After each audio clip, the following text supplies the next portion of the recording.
Hello, welcome to Alpha Academy. और आज की इस वीडियो में हम एक बहुत ही इंटरेस्टिंग टॉपिक को डिस्कस करने वाले हैं और वो है बीएड करने के क्या क्या बेनिफिट्स हैं। लोगों ने इस डिग्री को इतना अंडरमाइन कर रखा है, इतना अंडर एस्टिमेट कर रखा है, उनको पता ही नहीं है क्या क्या करियर ऑप्शन बीएड करने के बाद खुलते हैं। तो आज इस वीडियो में हम जानेंगे पॉइंट वाइज पॉइंट कि गवर्नमेंट सेक्टर और प्राइवेट सेक्टर दोनों में ही बीएड करने के बाद क्या क्या करियर ऑप्शन जो है वो आप चुन सकते हैं। तो चलिए वीडियो को शुरू करते हैं, आप बने रहिए एंड तक। सबसे पहले जो बीएड की फुल फॉर्म होती है वो है बैचलर ऑफ एजुकेशन। इसकी जो ड्यूरेशन होती है वो है 2 ईयर, 2 साल का कोर्स होता है, जब तक कि न्यू एजुकेशन पॉलिसी जो है वो इम्प्लीमेंट नहीं हो जाती है। क्योंकि न्यू एजुकेशन पॉलिसी इंप्लीमेंट होने के बाद जो इसकी ड्यूरेशन है वो घट के 1 साल रह जाएगी और तब आपको और भी फ़ायदा होगा, क्योंकि अभी तक जो आप 2 साल आपके जाते थे ये डिग्री आपको 1 साल में ही मिलने लगेगी। जो इसका एलिजिबिलिटी क्राइटेरिया है उसके लिए आपको कुछ नहीं चाहिए, ग्रेजुएशन डिग्री चाहिए विद मिनिमम 50% मार्क्स। अगर आपके पास ये है तो आप अप्लाई कर सकते हैं बीएड के लिए। उत्तर प्रदेश में इसका जो प्रोसीजर है वो बहुत ही ज़्यादा सिंपल है। कुछ नहीं करना है, आपको एक फॉर्म भरना है, उसके बाद एंट्रेंस टेस्ट में अपीयर होना है। अगर आप अच्छी रैंक सिक्योर करते हैं तो आपको गवर्नमेंट कॉलेज मिल जाएगा, वरना आपको ईजिली कोई ना कोई प्राइवेट कॉलेज मिल जाएगा। अब बीएड में होता क्या है, बीएड में जो लर्नर्स होते हैं उनको सिखाते हैं how to teach in a effective way. आपको कैसे एक अच्छे तरीके से, एक अच्छे प्रभावी तरीके से टीचिंग करनी है, तो ये आपको बीएड में सिखाते हैं। चलिए अब हम जानते हैं कि बीएड करने के क्या क्या फ़ायदे हैं। सबसे पहले हम गवर्नमेंट सेक्टर में शुरू करेंगे और हम बिल्कुल ही शुरुआत से जानेंगे। तो सबसे पहले शुरू करते हैं, अगर जब यूपी में 2017 में योगी सरकार जो थी वो पावर में आई थी, उसके बाद जो बीएड डिग्री धारक थे, जो बीएड डिग्री होल्डर थे, उनके लिए प्राइमरी के दरवाजे खोल दिए गए थे।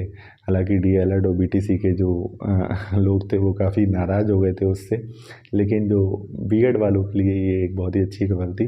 तो अगर अब आपके पास बीएड है तो आप यूपी में प्राइमरी लेवल की जो जॉब होती है बेसिक में आप अप्लाई कर पाएंगे, लेकिन ऐसे ही आप अप्लाई नहीं कर पाएंगे। उसके लिए आपको यूपी टेट प्राइमरी लेवल का सर्टिफिकेट चाहिए होगा। आपको पहले वो एग्ज़ाम क्वालिफाई करना पड़ेगा, उसके बाद जो शिक्षक भर्ती होती है उसमें आपको अपीयर करना पड़ेगा and once you qualify that exam आप बन जाएंगे प्राइमरी लेवल के टीचर। अच्छी खासी ल्यूक्रेटिव सैलरी होती है, वर्क प्रोफाइल भी अच्छी होती है, 6 घंटे की जॉब होती है, मतलब ठीक अच्छी जॉब होती है एक तरह से। अब सेकंड नंबर पे अगर हम बात करें तो आप अप्लाई कर सकते हैं यूपी टीजीटी में। यूपी टीजीटी में आप अपने सब्जेक्ट से अप्लाई कर सकते हैं, लेकिन इसके अलावा आपको बीएड चाहिए होगा। और ध्यान ये रखना है कि बीएड और ग्रेजुएशन में आपका कॉम्बो होना ज़रूरी है, सब्जेक्ट कॉम्बो जो है वो होना ज़रूरी है, तभी आप आगे टीजीटी में अप्लाई कर पाएंगे। तो ये हो गई सेकंड।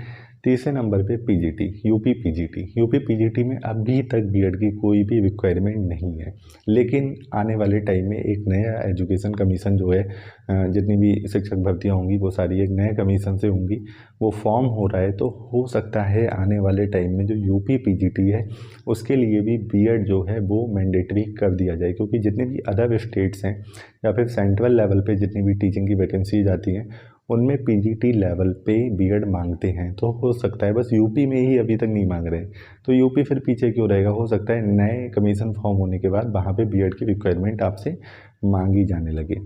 तो तीसरे नंबर पे पीजीटी हो गया। इसके बाद आते हैं जो जीआईसी में एलटी ग्रेड की वैकेंसी आती है, वहाँ पे भी बीएड की रिक्वायरमेंट होती है। तो अगर आपके पास बीएड है तो आप उस वैकेंसी में भी अप्लाई कर पाएंगे। उसके बाद पाँचवें नंबर पे आता है जीआईसी। जीआईसी लेक्चरर में अभी तक बीएड की रिक्वायरमेंट नहीं है, लेकिन आने वाले टाइम में बहुत ही ज़्यादा प्रोबेबिलिटी है कि यहाँ पे भी जो बीएड की रिक्वायरमेंट है वो मांग ली जाए। इसके अलावा अगर आप कहीं भी किसी भी स्टेट में हैं, आप नेबरिंग जो भी स्टेट है वहाँ भी आप अप्लाई करते हैं, ऑब्वियसली जॉब के लिए इंसान इतना ट्रैवल तो करता ही है। तो जितनी भी अदर स्टेट है वहाँ पे जितनी भी ये टीचिंग की वैकेंसी आती है टीजीटी पीजीटी लेवल पे, तो वहाँ पे भी बीएड की रिक्वायरमेंट मांगी जाती है। अब अगर बात करें सेंट्रल लेवल पे तो केबीएस की वैकेंसी हर साल 2 साल में आती रहती है। केबीएस में होता क्या है, प्राइमरी लेवल पे, टीजीटी लेवल पे और पीजीटी लेवल पे अच्छी खासी वैकेंसी आती है और तीनों में ही बीएड मांगते हैं।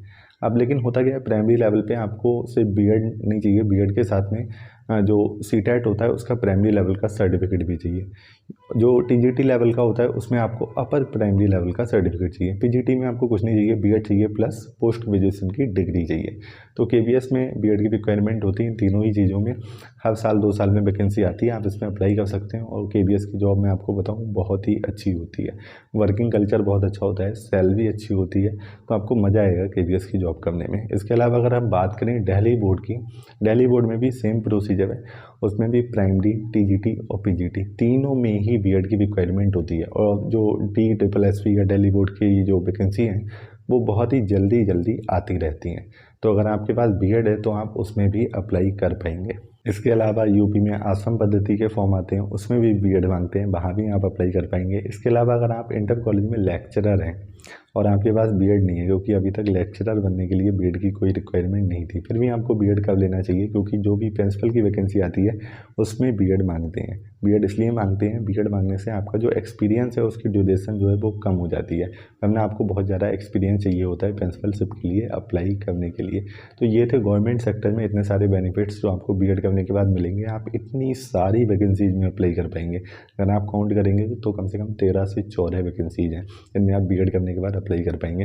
होता क्या है, बीएड करने से जो कंपटीशन है वो बहुत कम हो जाता है, क्योंकि सबके पास तो भैया बीएड होता नहीं है। बीएड होता है बहुत कम लोगों के पास, ऐसा नहीं है, मैं ये नहीं कहूँगा बहुत कम लोगों के पास होता है, लेकिन एटलीस्ट जो अदर वैकेंसीज होती हैं, बैंकिंग है, एसएससी है, जितने लोग इसमें अप्लाई करते हैं कम से कम उतने लोग तो इधर अप्लाई नहीं करते हैं।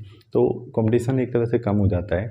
तो कंपटीशन कम है और ऑप्शंस ज़्यादा हैं। अब बात करते हैं प्राइवेट सेक्टर की। हो सकता है कुछ लोग इस बात से भड़क जाएं, मुझ पर भड़क जाएं कि कैसे कह रहे हो कंपटीशन कम होता है, इतना सारा कंपटीशन होता है। भाई मैं और एग्जाम्स को कंपेयर करके कह रहा हूँ, रेलवे हो गया, एसएससी हो गया, बैंकिंग हो गया, वहाँ से कंपैरेटिवली थोड़ा सा कम होता है। ऐसा नहीं बहुत ज़्यादा कम होता है, लेकिन हाँ थोड़ा कम होता है और ऑप्शन बहुत सारे खुल जाते हैं। अगर आपके पास सिर्फ ग्रेजुएशन डिग्री है तो फिर आपके पास जो ऑप्शंस हैं वो बहुत ज़्यादा लिमिटेड होते हैं।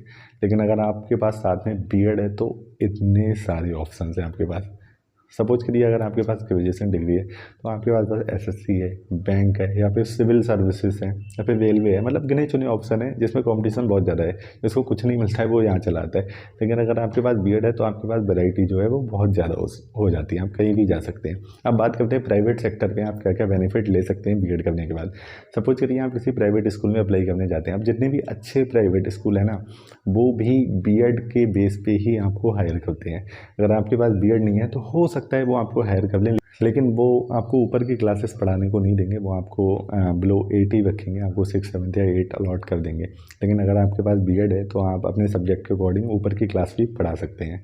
तो इवन जितने अच्छे स्कूल होते हैं वो आपको बिल्कुल भी हायर नहीं करते हैं, वो आपको नीचे की क्लास भी नहीं देते। तो बीएड करने का ये फ़ायदा है कि अगर आपके पास बीएड है तो आप प्राइवेट स्कूल्स में भी अप्लाई कर सकते हैं। अगर आपको गवर्नमेंट जॉब नहीं मिल रही है तो वहाँ आप पढ़ा सकते हैं आराम से। इसके अलावा जितनी भी इंटरव्यू बेस्ड जॉब होती हैं तो उसमें भी जो बीएड डिग्री होल्डर होते हैं उनको प्रायोरिटी दी जाती है। इसके अलावा जो केवीएस में कॉन्ट्रैक्ट बेस्ड जॉब आती हैं वहाँ पे भी आप अप्लाई कर सकते हैं, क्योंकि केवीएस में जो परमानेंट जॉब है उनके लिए एडवर्टाइजमेंट आने में कई बार देर हो जाती है, लेकिन कॉन्ट्रैक्ट बेस्ड जॉब होती हैं हर डिस्ट्रिक्ट वाइज उसका जो एडवर्टाइजमेंट है वो आता रहता है हर साल, वहाँ पे आप अप्लाई कर सकते हैं। ओके, इसके अलावा आप कैरियर काउंसलर बन सकते हैं, एजुकेशन कंसल्टेंट बन सकते हैं, रिसर्च फील्ड में जा सकते हैं, या फिर आप अपना प्राइवेट ट्यूटरिंग भी स्टार्ट कर सकते हैं। तो इतने सारे बेनिफिट्स हैं बीएड करने के, फिर बीएड क्यों ना किया जाए। इसके अलावा मैं एक सेपरेट वीडियो बनाऊंगा उन लोगों के लिए जो रेगुलर बेसिस पे जॉब में हैं, वो बीएड करना चाहते हैं लेकिन वो नहीं कर सकते क्योंकि वो एक रेगुलर जॉब कर रहे हैं, जो चाहते हैं कि वो बस एग्ज़ाम देने जाएँ, वो डिग्री उनके घर पे आ जाए। तो उन लोगों के लिए एक वीडियो बनाऊंगा कि डिस्टेंस से बीएड कैसे किया जाए, कहाँ कहाँ से आप डिस्टेंस से बीएड कर सकते हैं। एक सेपरेट वीडियो बनाऊंगा, आप चैनल पे बने रहिए, इसको सब्सक्राइब कीजिए, लाइक कीजिए, इस वीडियो को अपने दोस्तों में शेयर कीजिए। Thanks for watching this video, thank you.